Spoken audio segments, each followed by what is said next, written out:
Здравствуйте, друзья! Славянские праздники февраля. Всего один шаг остается до весны в феврале, и потому большинство славянских праздников и обрядов нацелены на то, чтобы показать зиме Марене, что ее владычество над Явью в который раз близится к концу. 2 февраля славяне отмечали Громницу, время, когда весна впервые сходится с зимой в битве за власть над миром людей. И чем бы ни закончилось это первое сражение, Марена Зима понимает, что ее безграничному владычеству в который раз приходит конец.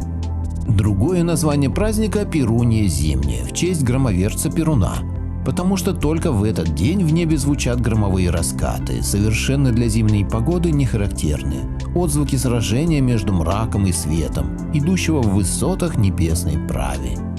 И как отражение огня небесного в каждой славянской семье творилось на Громницу волшебство.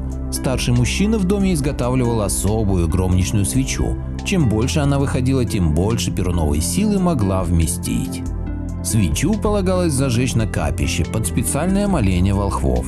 Затем хозяин обходил с нею по салонь, по ходу движения солнца, каждый уголок и закуток избы, заполняя его священным светом и выгоняя прочь все хвори, мороки и напасти. После очищения дома наступало время домочадцев. Глава семьи творил свечкой крест над головой каждого из них, защищая от недугов и наполняя жизненной силой. То же проделывалось и со всей домашней скотиной. Громничная свеча даже подпаливала немного шкуры животных и оставляла на них восковой след, предохраняя от падежа и порчи. В некоторых регионах, кроме перечисленных ритуалов, проводился еще один, самый зажиточный из членов общины обходил все дома со своей свечой, как бы делясь со своими соседями частицей своего благополучия и процветания. Громничная свеча на ближайший год становилась мощным семейным оберегом, она хранилась в домашнем алтаре и зажигалась лишь по самым важным житейским поводам. С ней отправлялись на сватовство, в первый раз выходили в поле сеять и жать, давали с собой тем, кто отправлялся в особенно дальнюю или опасную дорогу. Если кого-то в семье настигал серьезный недуг, как действенное средство от него использовали стихию огня, то есть всю ту же громовную свечу. В засуху ее устанавливали на окно, как защиту от пожара, и уж, конечно, без чудодейственной свечи не обходился ни отвод с глаза, ни снятие порчи, ни любое другое действие из разряда бытовой семейной магии. 11 февраля к славянам приходил зимний Велес. В этот день один из самых могущественных славянских богов сшибал рог зиме. Предание гласит, что бродил он по заснеженным полям и лесам, играл на своей чудесной свирели, и звуки его музыки согревали живородящую мать землю, а заодно с ней всех людей и всякое зверье.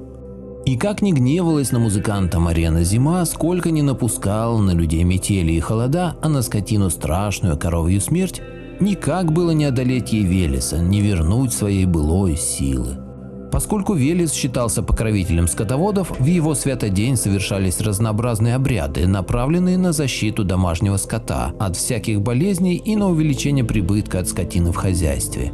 С самого утра молодухам позволялось испить крепкого меда ради того, чтобы буренки были ласковые, а затем следовало слегка побить своих мужей, обязанных терпеть битье доской от прялки, чтобы быки были послушны. Днем же совершался ритуал опахивания, призванный отогнать от общины насылаемую Мареной и ее слугами коровью смерть. В нем также принимали участие одни женщины. Их мужьям предписывалось и носа не высовывать из дома во избежание беды великой. Наиболее авторитетная в общине женщина назначалась повещалкой. Она ходила по домам и собирала женщин с призывом унять коровью лихость. Затем собранное женское войско, вооруженное серпами, ухватами, метлами и даже дубинами, с повещалкой во главе отправлялось к деревенской околице. Там повещалка раздевалась догола, ей надевали хомут и запрягали в саху, после чего она трижды опахивала селение защитной межеводной бороздой. Остальные женщины сопровождали ее с зажженными лучинами, простоволосые и одетые в одни рубахи. В это время никто не рисковал попадаться на пути исполняющих обряд. Считалось, что в любого встречного может вселиться коровья погибель, и поэтому такого человека лупили безо всякой пощады. Ближе к вечеру начиналась состязательная часть праздника, открывала ее ритуальная битва скотьего бога с черной погибелью. Ряженый Велесом силач после недолгого сражения сшибал рог с зимней богини. А затем во славу бога-победителя разгоралась Велесовая боротьба. Особый вид борьбы. Лишенный перуновой ярости, но зато наполненный бычьим упорством и размеренной силой. Правила ее заключались в обхватывании противника руками и выталкивании его за круг или в опрокидывании в снег. После состязания община чествовала победителей и усаживалась за обильный пир, единственным запрещенным блюдом в меню которого была говядина. А волхвы полагали Велеса в день особо подходящим для делания оберегов и проведения над ними специальных обрядов. Изготовленный в этот день амулет, согласно поверьям, обладал неодолимой силой и приносил много пользы своему хозяину. 16 февраля именины у очень интересного существа. Мало кто знает, что основательный дедушка-соседушка Домовой иногда обитал в домах наших предков не один. Пару ему составляла Кикимора, крошечная зловредная старушонка. Считалось, что трудолюбивый и спокойный Домовой мог отчасти перевоспитать супругу, но если и сам он обладал сварливым нравом и был ленив, тут уж хозяевам дома приходилось туго. Правда, Кикимора никогда не поселялась в доме просто так, тому обычно находились свои причины.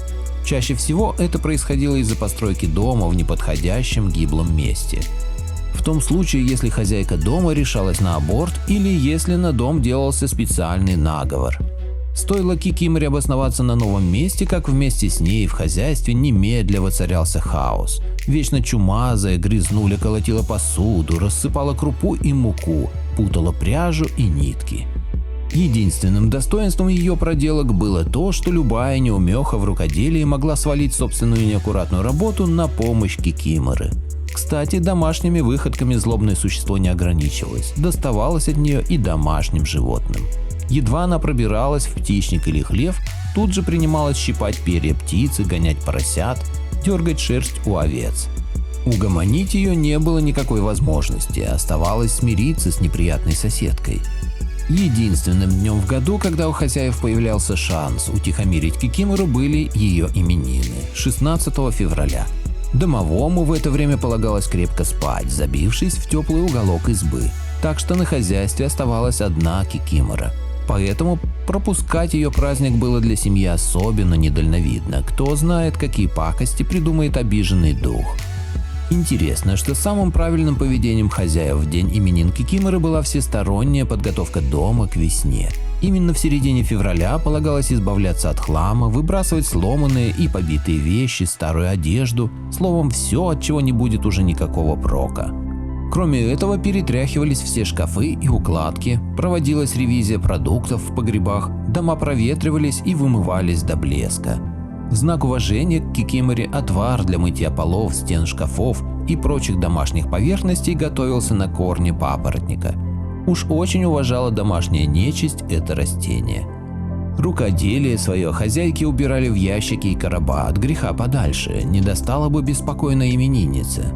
А для нее на окне или в другом видном месте оставляли клубочки ниток, лоскуты ткани, пуговки и обрезки лент. Начнет Кикимора забавляться подарками, глядишь, и вредничать прекратит. В придачу к подаркам полагалось уделить безобразнице кусок испеченного ради ее дня пирога и кружку молока или взвара. Наши предки верили, что задобренная как следует Кикимора может и подружиться с хозяевами и перестанет устраивать свои бесконечные проказы. 21 февраля, когда зима уже близилась к концу, славяне отдавали дань уважения и почитания вездесущему Стрибогу, повелителю ветров. По легенде, рожденный от дыхания великого рода воздушный владыка жил там, где летают птахи небесные, посередине между небом и землей. Могущество его было велико. Он посылал на небо легкие облака и тяжелые тучи, а на землю живительные дожди, но мог также легко наказать смертных засухой и ураганами. Стрибога обычно описывали как сухощавого старика, летящего на воздушном корабле, держащего в одной руке рог, а в другой разящее копье. 21 февраля, в день весновея, приносит зимний Стрибог весну на крыльях своих слуг, доносит в явь первые вести о скором наступлении тепла. А сам он лучше всего слышал моления, которые несли ему ветра. Поэтому с началом Стрибожьего дня пахари подкидывали в воздух зерно и просили об изобильном урожае. Моряки и купцы бросали по течению рек и морей монеты на удачу в странствиях, а волхвы выходили слушать ветры, приносившие на своих крыльях то добрые, то дурные вести. В день воздушного владыки позволялось просить его о сохранении материального благополучия, житейской удачи и мести за нанесенную обиду. Однако Стребок зорко следил за соблюдением справедливости. Материальный достаток получал лишь тот, кто зарабатывал на жизнь любимой работой, а не выполнял положенное из-под палки. Удача приходила ко всякому, кто на Бога надеялся, да сам не плашал. А отомстить получалось у того, кто сам был полностью не повинен в ссоре. А вот что запрещалось в весновей – это бросать слова на ветер, давать пустые обещания, расточать ничего не значащие комплименты и тем более осознанно обманывать собеседника. За это лжецов и пустозвонов настигала неминуемая кара хозяина ветров. Почему 29 февраля – опасный день? Известно, что славяне и к добрым, и к злым божествам относились с равным почтением, памятуя о том, что жизнь и смерть невозможны друг без друга. Они лишь часть одного целого, круга жизни, круга бесконечного возрождения природы. Но все же для праздника Кощея Чернобога, хозяина Нави, бога холода, зла и безумия, наши предки отводили только один день в 4 года – 29 февраля. Годы, когда к февралю добавляется один день, люди издавна называют високосными и верят, что весь год, а в особенности лишний февральский день, приносят всем вокруг одни только неприятности, болезни и прочие нестроения. А славянское поверье гласит к тому же, что в кощный день, день Кощея, к человеку возвращаются все сотворенные им однажды зло. Рассказывают, что всякий лиходей, подлец и мерзавец получает от черного бога по заслугам. И этого высшего наказания никак невозможно избежать. Иначе говоря, по-настоящему опасно 29 февраля было лишь для того, кто жил по кривде, не чтил богов и предков, не уважал общинный закон. Тем же, кто следовал правде и не сотворил ничего дурного окружающим, находился под защитой светлых сил и мог не беспокоиться за свое будущее. А чтобы уж наверняка избежать напастей, в славянских общинах дополнительно соблюдали ряд нехитрых правил. В кощный день без крайней нужды никто не брался ни за какую работу. Принято было спать до обеда и лишний раз не выходить не то что на улицу, а даже во двор собственного дома. Неподходящим этот день считался также для гостевания даже у ближайшей родни. Под категорическим запретом находились на 29 февраля и свадьбы, и другие торжества, которые можно было отложить хотя бы на день.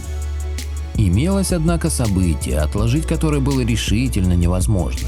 Нельзя же попросить денек подождать женщину, которой пришло время произвести на свет дитя. В народе, правда, бытовало мнение, что в праздник Чернобога родятся лишь слабые, подверженные многим недугам младенцы. Но волхвы утверждали, что среди них часто можно встретить избранных, обладающих даром предвидеть будущее, говорить с богами или от рождения наделенных другими магическими умениями. Доля таких детей обычно была особой, словно боги назначали им путь, идти которым могут немногие. Завершить кощный день полагалось простым ритуалом, утверждающим смерть зимы и наступление весенних дней. Старший мужчина в доме ровно в полночь торжественно давил в руке свежее куриное яйцо, таящее по легенде Кощееву смерть. Вместе с обрядовой кончиной Чернобога завершалось и время холодов, уступая пространство Яве весне. Автор статьи Екатерина Кравцова. Благодарю всех, кто подписался на мой канал и смотрит мои видео. Ссылка на статью в описании. Поделитесь моим видео в соцсетях с родными, друзьями и знакомыми. Люди имеют право знать все точки зрения. Всем спасибо за внимание, буду рад вас видеть на своем канале снова.